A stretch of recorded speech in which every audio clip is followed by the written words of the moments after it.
Fala galera, bem-vindos a mais um vídeo do canal Resenha Med e hoje estaremos fazendo uma revisão do conteúdo de Bioquímica e resolvendo algumas questões que o nosso professor da Universidade Estadual do Ceará, o excelente professor Denner, preparou para nós, certo? Beleza, a primeira questão vai ser um verdadeiro ou falso. O excedente das proteínas na dieta é estocado, principalmente nos músculos, para posteriormente serem mobilizados e utilizados como substrato na produção de ATP? Falso, porque o excedente de proteínas ele não é estocado. Primeiramente a gente estoca carboidrato e proteína e gordura, né? Quando esses dois estão baixos e quando a gente tem um excesso de proteína, essas proteínas elas vão ser desaminadas. Como elas são proteínas, elas têm a composição justamente dos aminoácidos, né? Aminoácidos. Então a gente tem que desaminar os aminoácidos. E com os carbonos da cadeia de carbono, a gente vai mandar lá pro ciclo de Krebs ou para outras reações que vão formar nova energia a partir das proteínas, certo? Então ela não é estocada. Show? Beleza, explicar aqui o ciclo da ureia rapidinho. Daqui na mitocôndria, a gente vai ter duas moléculas, certo? Principalmente, para que serve o ciclo da ureia? Para eliminar a amônia, porque ela é tóxica e muito solúvel para a célula, certo? Então ela é tóxica demais para a célula, que pode fazer alteração conformacional de várias proteínas e enzimas, certo? Então, a partir da utilização de duas moléculas de ATP, a gente vai juntar o grupamento amino com o CO2 da matriz mitocondrial para formar o carbamoil fosfato. Esse carbamoil fosfato, por sua vez, vai se ligar com a ornitina, que faz parte desse processo. Isso ele vai liberar uma molécula de piruvato. Por que ele vai fazer isso? Justamente para a citrulina, que é a molécula formada, poder sair da célula, certo? Ela vai sair da célula justamente para, no final das contas, liberar a ureia fora da célula, né? Então, beleza. Teve o carbamoil fosfato, ligou junto com a ornitina, liberou o fosfato, formou a citrulina, ela saiu. Essa citrulina, por sua vez, ela vai ter que se ligar ao aspartato. Nisso, ela vai usar 2 ATP, que vai ser de ATP para ADP para AMP. Então, vão ser utilizados um aqui e um aqui. Então, vão ser dois que foram utilizados, certo? E lá no começo a gente também usou dois, sendo que foi mais um, de fato, para usar na reação, e a gente vai dar 3. Esse outro vai ser utilizado para fosforilar, certo? Lá no começo aqui. Show de bola. Então, nesse caso, a gente usou 3 mais 1 para fosforilar a molécula. Show de bola, mas vamos continuar aqui a sequência. A citrulina que saiu, certo? Ela vai se ligar ao aspartato para formar o arginino succinato. O arginino succinato, por sua vez, vai se decompor em fumarato, que vai lá para o ciclo de Krebs, muito importante.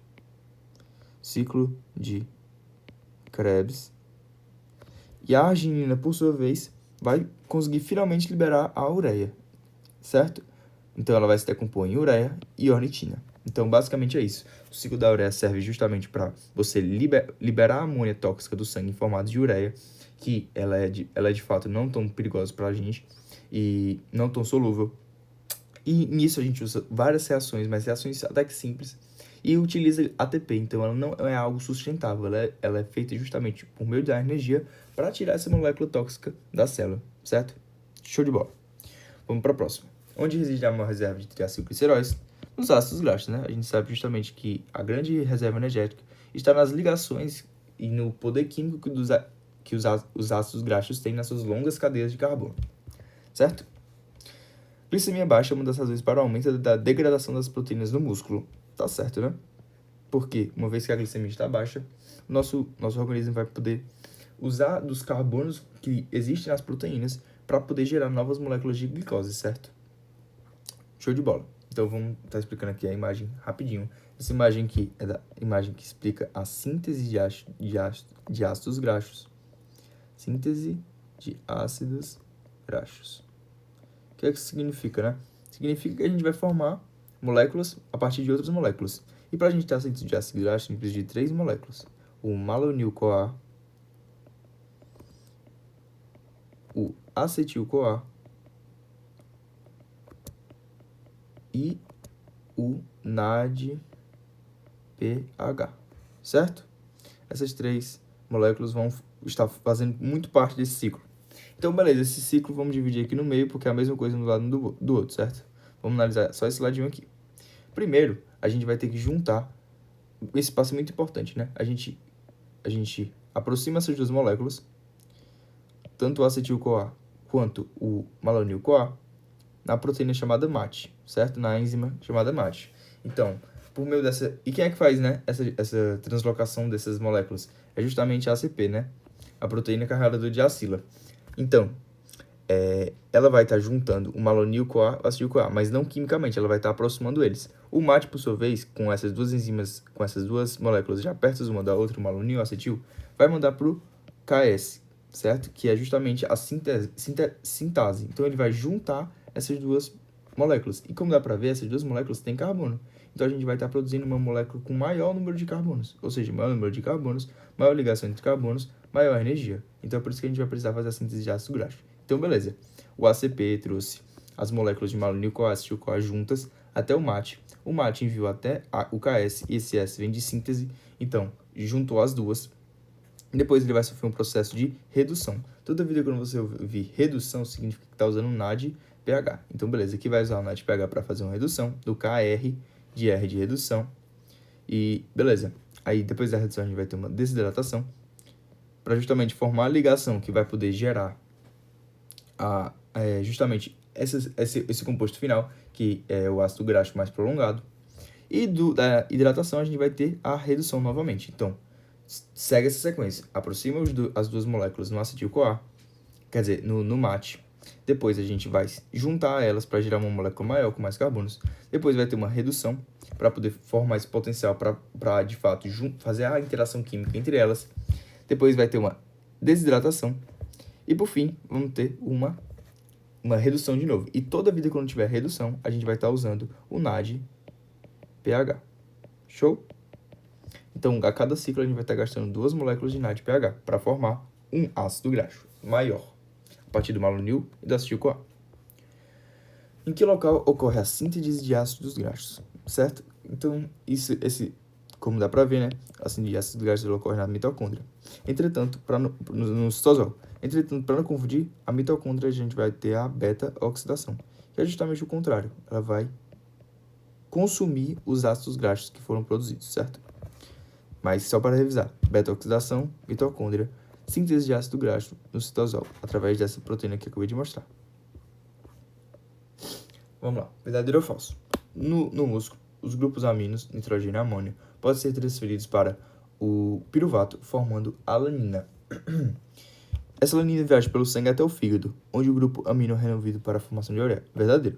A gente sabe que a alanina é a proteína responsável por transportar esse sangue dos músculos, esse grupamento amino dos músculos até o fígado, né?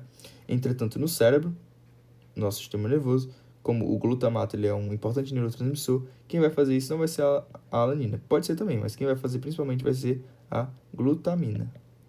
Então, músculos, para fazer o transporte dessa molécula que é tóxica, que é o grupamento amino, no músculo é a alanina.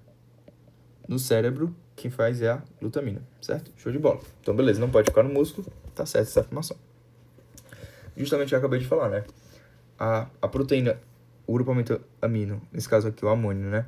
Que provém dos aminoácidos que foram utilizados no metabolismo do músculo, ele não pode ficar solto, né? Então, o que é que vai acontecer? Vai ter uma reação de transaminação, certo?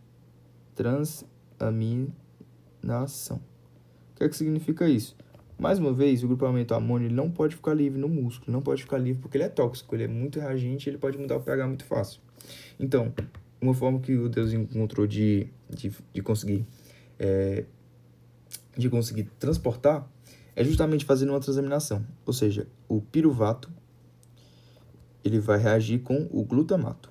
Então, o glutamato, que antes era um aminoácido, vai se transformar no alfa-cetoácido, doando a sua amina para o piruvato, formando a alanina, certo?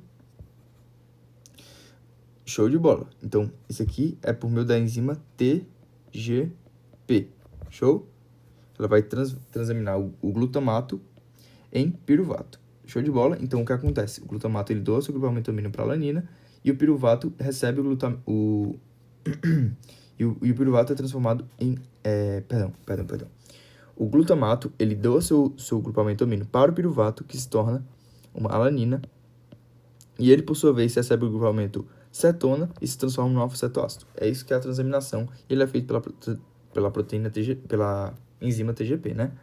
E agora essa alanina é uma molécula que é capaz de transportar amônio pelo sangue. Então, o que é que a gente fez nesse processo, dessa transaminação? A gente transformou uma molécula que não conseguia transportar amônio para uma molécula que consegue, sem causar dano para o nosso sangue, para o nosso organismo.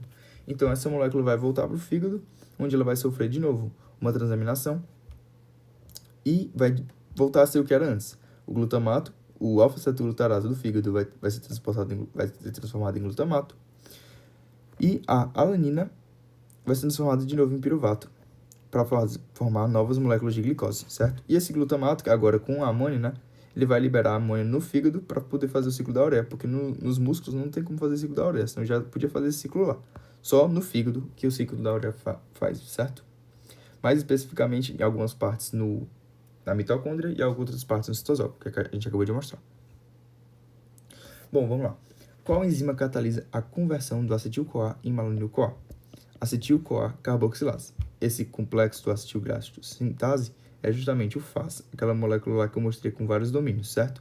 E o carbamoil fosfato sintase é literalmente sintetase, é aquela molécula que a gente mostrou lá no começo, que é para formar o carbamoil. Essa aqui é a molécula carbamoil fosfato sintetase, certo? Não tem nada a ver com de fato, não tem nada a ver com a transformação do acetil-CoA em malonil-CoA. Essa molécula, essa enzima, né, que faz isso é a acetil-CoA carboxilase.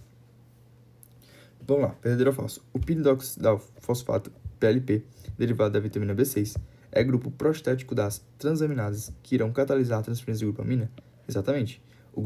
A vitamina B, o piridoxal fosfato, PLP, ele é justamente, essa é a descrição correta, né, desse grupo prostético que vai poder, que vai favorecer essa reação que ia acontecer, que a gente acabou de mostrar, certo? Que é um aminoácido doando seu grupamento amina e um alfa-cetoglutarato doando sua cetona. Beleza, agora vamos estar explicando aqui o ciclo da carnitina.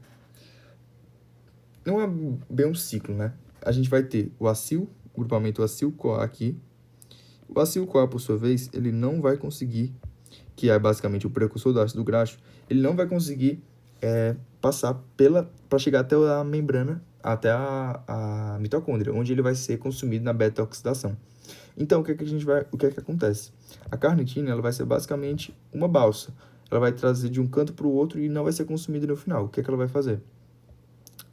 Tem coenzima A, como a gente sabe, no citosol e na matriz mitocondrial.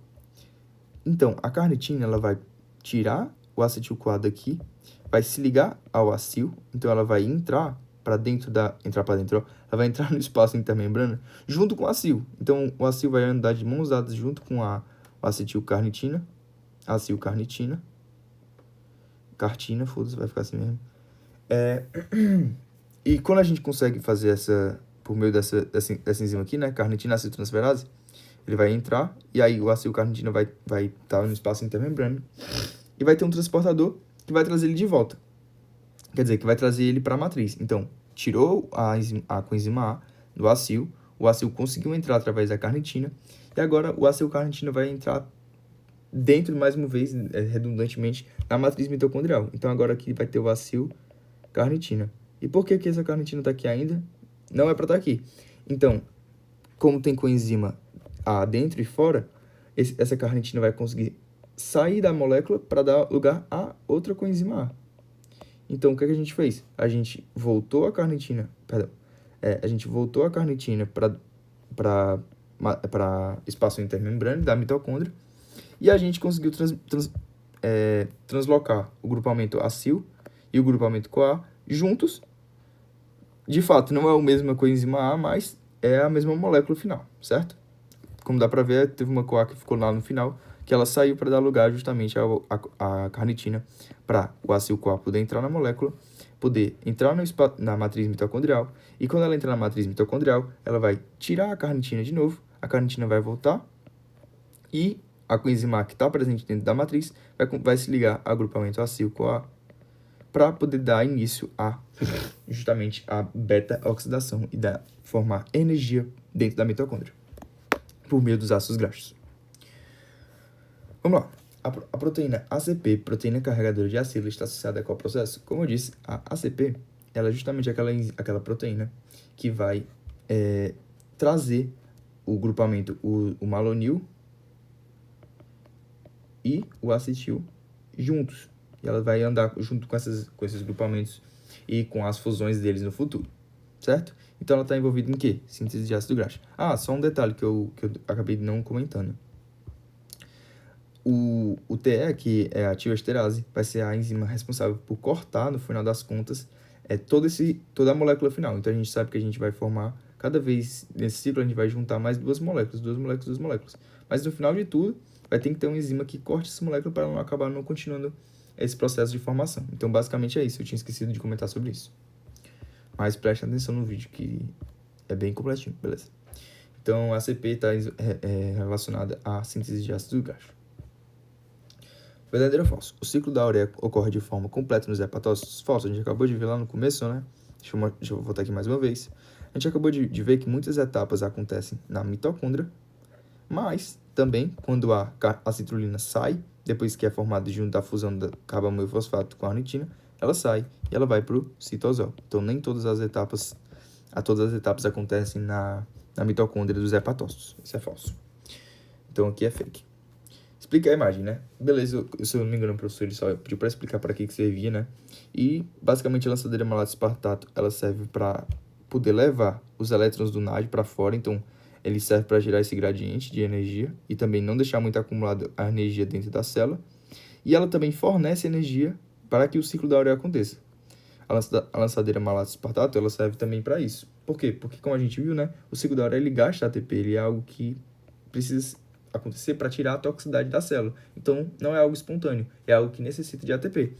E esse ATP vem de boa parte da lançadeira malato espartato. Basicamente é isso. Eu não vou me apegar muito a detalhes, porque, se não me engano, o professor não explicou muito bem isso. Quer dizer, ele explicou muito bem, mas ele não vai cobrar tanto isso, porque é muito complexo. Na verdade, não é tão complexo, mas a gente não estudou tanto. A enzima responsável por liberar o ácido graxo final do complexo ácido graxo sintase é como eu comentei antes, a tioesterase, né, que eu acabei voltando, que é a TE. Show? A fosfopanteína é a B5, que ela é grupo prostético, né? E a proteína carregadora de acila é aquela, mais uma vez, que ela leva o malonil e o acetil de um domínio para o outro. Então, ela vai andando de mãos dadas e levando elas para os destinos delas certinhos para ocorrer a fusão, quer dizer, é para elas se encontrarem, para ocorrer a síntese, para ocorrer depois a redução, para depois ocorrer a desidratação e para depois ocorrer a redução de novo e formar uma molécula maior para gerar um carboidrato mais alongado, certo? Revisãozinha rápida. No ciclo da ureia, o saldo de ATP é menor que o da beta-oxidação, verdadeiro. Porém, maior que o da oxidação de carboidrato. Óbvio que não, né? Óbvio que não, né? A gente sabe que a oxidação de carboidrato, mais conhecido também como ciclo de Krebs, né? Em alguma parte, ela serve para gerar energia, assim como a beta-oxidação. Já o ciclo da ureia, como a gente viu antes, ele serve para gastar energia, justamente porque não é espontâneo um composto solúvel querer sair da membrana, certo? Então, é necessário gastar energia para isso. Então, é falso. A primeira sentença está certa, o saldo de ATP é menor que o da beta-oxidação, porém, maior que o da oxidação de carboidrato. Falso. Vamos lá, explicar a imagem, que é bem tranquilo, né? A gente sabe que o aminoácido, esse processo é chamado de transaminação, e o aminoácido, ele vai reagir com o alfa-cetoglutarato e vai gerar o glutamato. Então, esse grupamento amino, ele vai ser dado para o alfa-cetoglutarato e a ceto, que é a acetona, vai ser dado para o aminoácido. Então, vai formar um cetoácido e o glutamato, que é um aminoácido. Show de bola? Esse aqui é uma transaminação. Beleza, mas para que serve isso também, né? Justamente para poder gerar glutamato. E o glutamato, por sua vez, vai sofrer outra transaminação. Então, beleza, a gente sabe que aminoácido vai reagir com alfa-cetoácido, que nesse caso é o oxalacetato, para gerar um novo aminoácido e um alfa-cetoácido. Então, o glutamato vai gerar o alfa-cetoglutarato e o oxalacetato, quando ele ganhar o grupamento amina do glutamato, ele vai se transformar em aspartato, certo? Como a gente viu anteriormente, O aspartato é muito importante para o ciclo da ureia, assim como a amônio. Então, esse ciclo é muito importante, o íon amônio.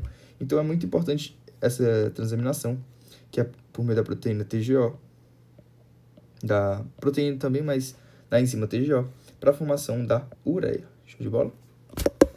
Então, vamos lá, vamos para cima. Que eu vou entrar lá no ciclo da ureia. Então, vamos para cima. Qual a ação da insulina sobre a enzima ACC? Show? Beleza, a gente sabe que a insulina, ela vai estimular a ACC, então já não é uma inibição. A inibição ela é feita pelo glucagon, certo? Então, a insulina vai... A insulina vai fazer uma fosfatase, certo? Fosforilação, esse aqui é papel do glucagon. Ele vai fosforilar e ele não vai estimular, ele vai inibir. Então, a ACC vai estimular por meio de uma fosfatase. E se não me engano, isso aqui tem explicando nos próximos slides. Então, eu vou explicar bem direitinho, certo? A TGO retira a amina da alanina, transfere a alfa-cetoglutarato, se torna glutamato. A alanina sem o grupamento amina se torna piruvato. Fake. Por quê? Isso está tudo certo. Sendo que não é a TGO. É a TGP. P de piruvato. G de glutamato. Então, não é a TGO. A TGO vai... Justamente como eu mostrei nesse exemplo aqui, ela vai transformar o glutamato em alfa-cetoglutarato e o oxalacetato em aspartato. Alfa-cetoácido e aminoácido, certo? Então, o glutamato vai doar seu grupamento amino para o oxalacetato para formar o aspartato e liberar assim a amônio. Show de bola? Então, é falso. Esse item aqui é falso. Próximo. O que explica a imagem. Isso aqui é basicamente recrutamento de ácidos graxos, certo? Recrutamento de ácidos graxos. O que acontece? Em estado não alimentado, o corpo ele precisa gerar energia. E por meio disso, a nossa enzima que provém do pâncreas e alguma parte do fígado, né? O glucagon, ele vai interagir com as células do tecido adiposo para liberar essas gorduras acumuladas, né, no nosso tecido gorduroso para o sangue para gerar mais energia. E como é que ele faz isso? Por meio do processo de sinalização via proteína G, ele vai fosforilar, que foi o que a gente acabou de ver aqui, né? O glucagon vai fosforilar por meio da pKa e do AMP cíclico. Ele vai fosforilar enzimas que atuam justamente entrando. Para quem não sabe, um adipócito, ele tem uma gotona de gordura, e nessa gordura tem vários triacilgliceróis, e o que acontece? Triacilgliceróis é literalmente muita energia. E o que acontece? O glucagon vai falar, estou com fome, eu preciso de energia. Ele vai ativar via proteína G todo um mecanismo que vai gerar hormônios para adentrarem e quebrarem a proteína dessas gotas cheias de gordura, para poder recrutar essas moléculas gordurosas, né? Para levar para o sangue por meio da proteína albumina, para elas assim serem degradadas, porque dentro dessa gotinha de gordura tem muita energia. Então, o glucagon ele ativa esse método justamente para poder pegar essas energias que vêm do nosso tecido gorduroso, que é armazenada na nossa pança, na nossa gordura, no nosso bucho, para levar essa gordura que está armazenada do bucho para o sangue, para assim ser processado, porque a gente está em estado de jejum, então a gente precisa de energia que vem das nossas gorduras, certo? Nesse caso de jejum prolongado.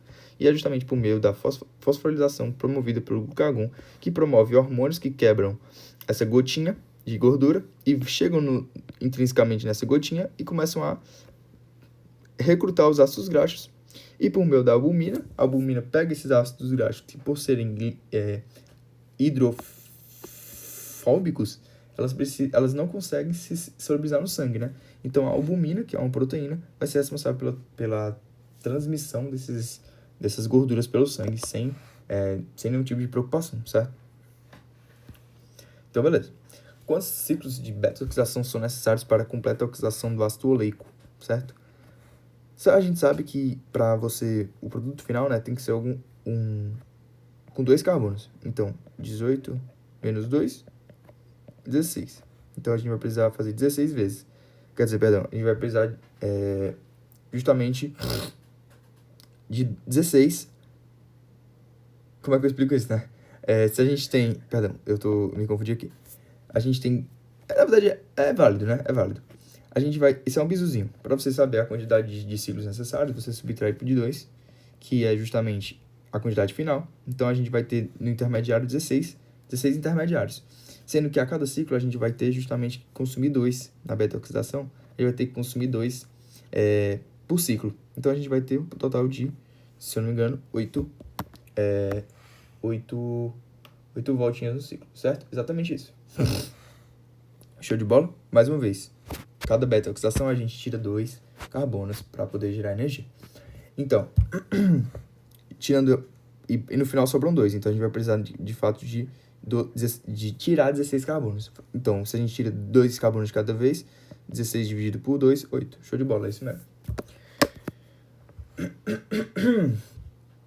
O excesso de ureia pode ser prejudicial para o funcionamento normal do corpo, principalmente causando prejuízo ao sistema nervoso central.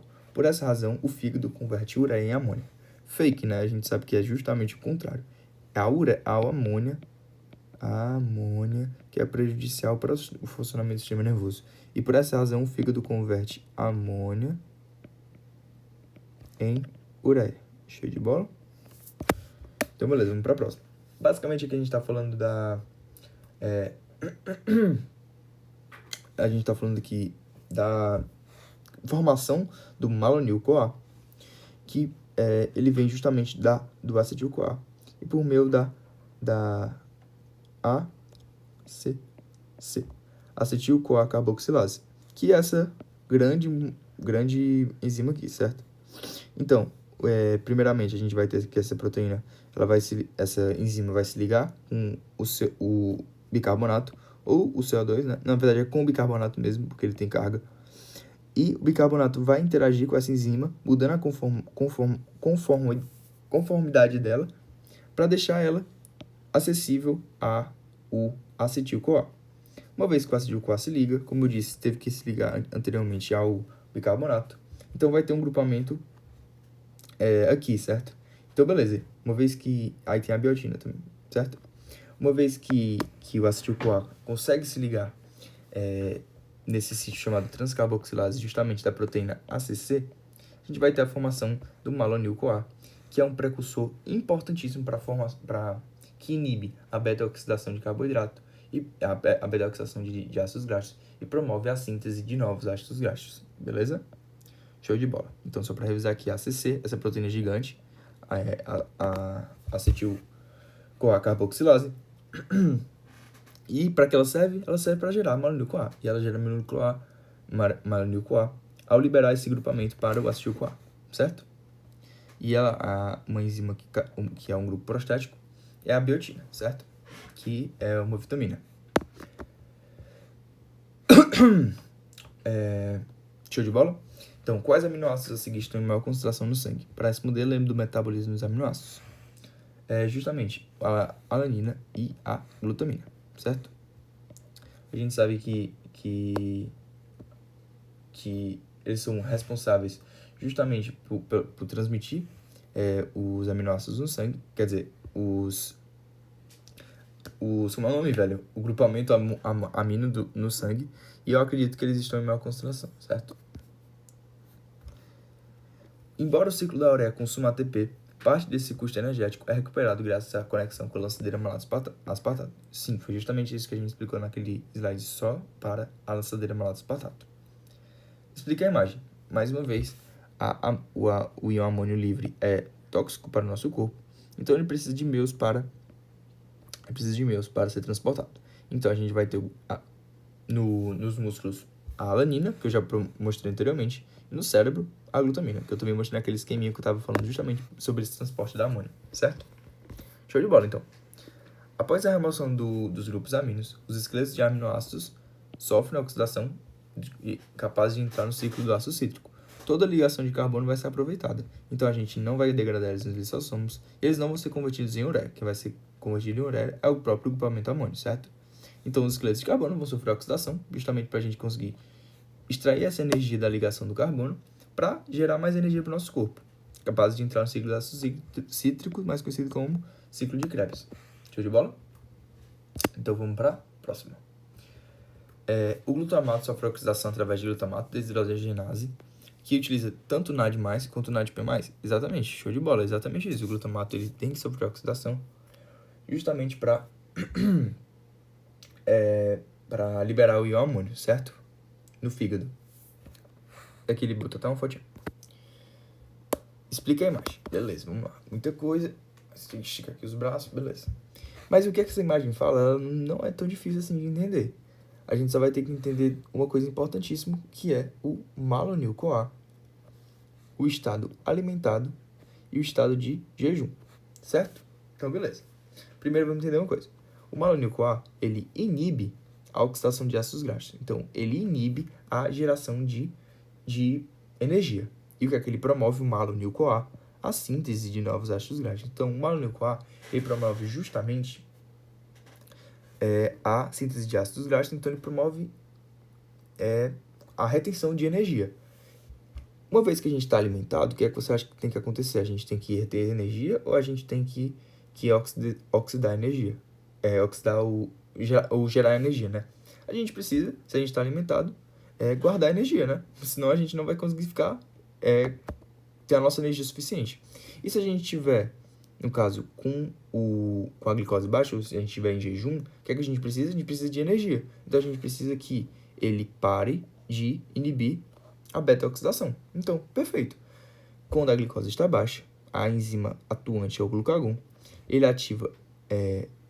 inativa a proteína ACC por meio de uma fosforilação. E o que é que isso significa? Significa que, se não tem ACC, o acetil-CoA não vai ser transformado em malonil-CoA. Então, o nível de concentração do malonil-CoA vai cair bastante. Se ele cai bastante, a gente vai deixar de inibir esse processo da beta-oxidação. Então, a gente vai gerar a beta-oxidação. E que ela serve para gerar energia. Show de bola, é isso que a gente precisa. Se a gente está com fome, a gente precisa gerar energia. Se a gente está em jejum, a gente precisa gerar energia de alguma forma.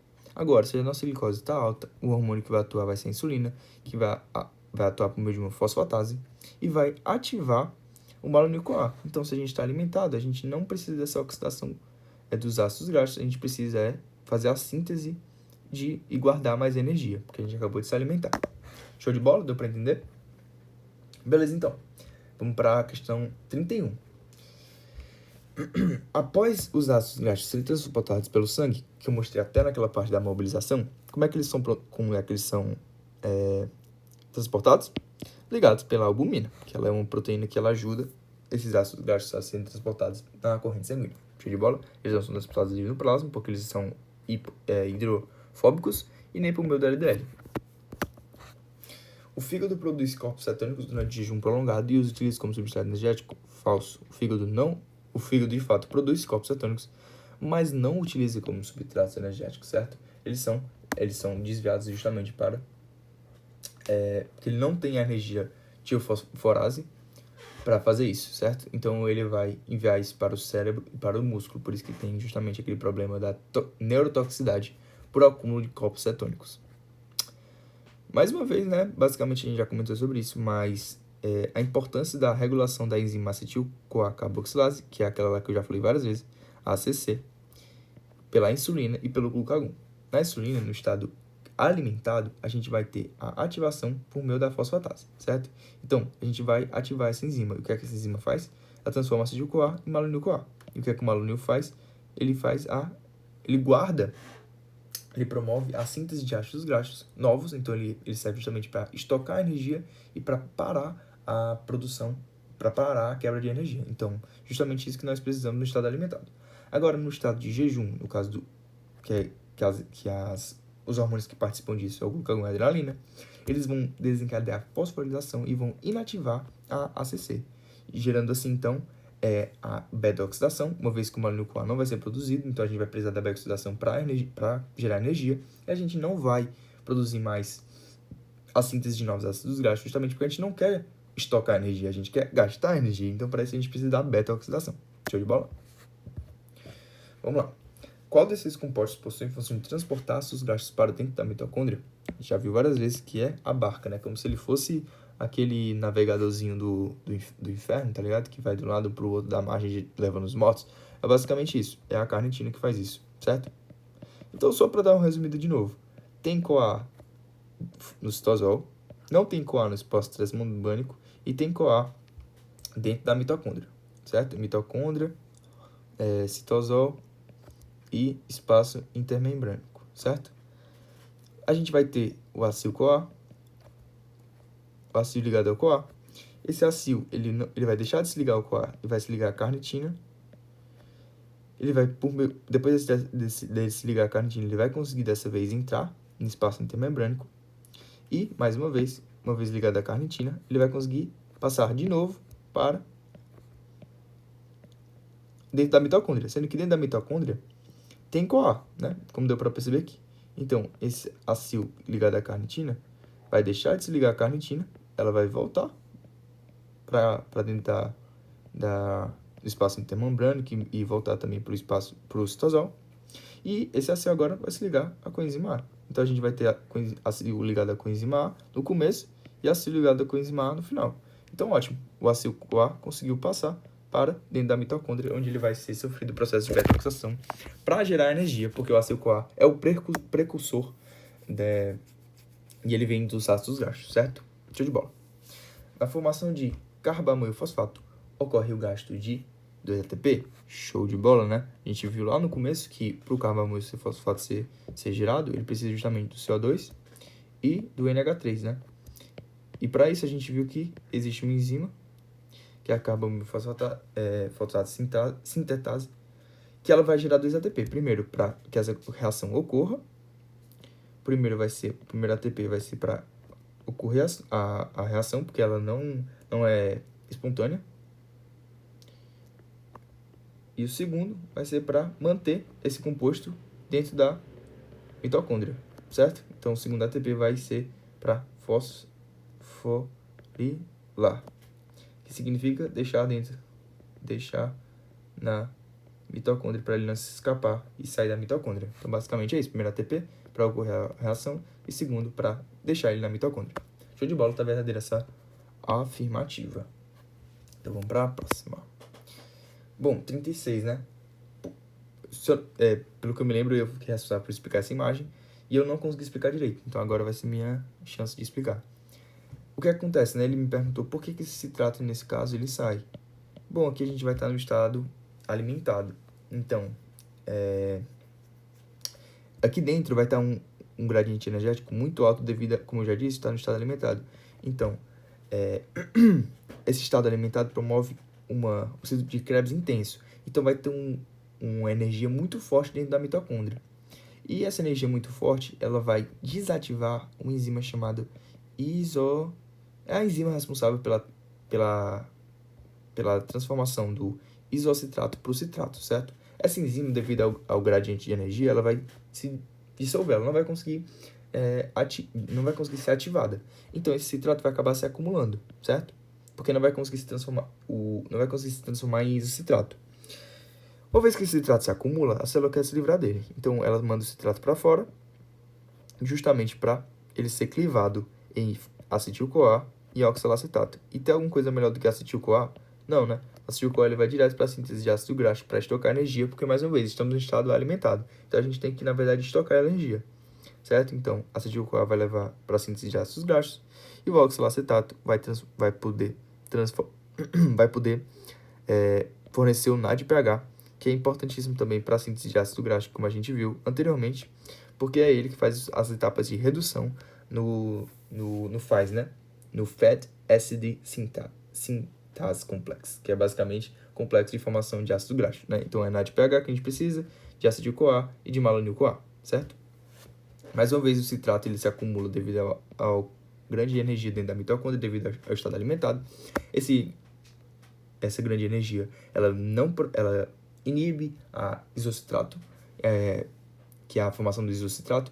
Então, o citrato acaba se acumulando e a mitocôndria tende a expulsá-lo, e ao expulsá-lo, ele é clivado para gerar acetil-CoA e NADPH, que são importantes para a síntese de ácidos graxos. Mais uma vez, estamos no estado alimentado.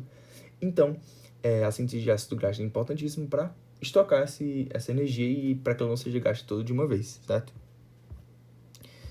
A fosfoproteína, derivada da vitamina B5, ela é grupo postético de qual enzima, né? A gente sabe que ela é da ACP, certo? que é a proteína carreadora de acila, que é a que vai ficar andando de um lado para o outro com o malonil-CoA e com acetil-CoA, certo? Aí, nesse caso aqui, só para revisar, né? A aminotransferase vai ser justamente a ACC vai ser a biotina, né? E a aminotransferase vai ser justamente a derivado, né, da piridoxina, que é a vitamina B6. Deixa eu só checar aqui qual é o número da biotina mesmo, que eu acabei esquecendo. Não sei se é B1 ou é B7. Perfeito, é B7. Então vamos lá, B6 aminotransferase, B7 ACC, que é a que faz o malonil-CoA, e a ACP, que é a que anda de um lado para o outro com o malonil-CoA e com acetil-CoA, é a fosfopanteína, que é a B5. Show de bola? Verdadeiro ou falso? Já estamos encerrando, não, eu, se não me engano, não tem mais nenhuma para explicar o ciclo, então vamos lá. A dieta rica em proteínas e exercício intenso inibe a oxidação de aminoácidos. Já o jejum prolongado estimula a oxidação de aminoácidos. Falso, né? O jejum prolongado e dieta rica em proteínas e exercício intenso, na verdade, vão estimular a oxidação do carboidrato, do aminoácido, justamente para ele ser gerado energia por meio da ligação dos seus carbonos. Isso aqui tá falciane. A ACP, a proteína carreadora de acila, é a principal enzima atuante na beta-oxidação. Falso, né? Ela, como eu já disse várias vezes, ela que vai andar andando de um lado para o outro com acetil-CoA e com malonil-CoA no processo chamado síntese de ácidos graxos.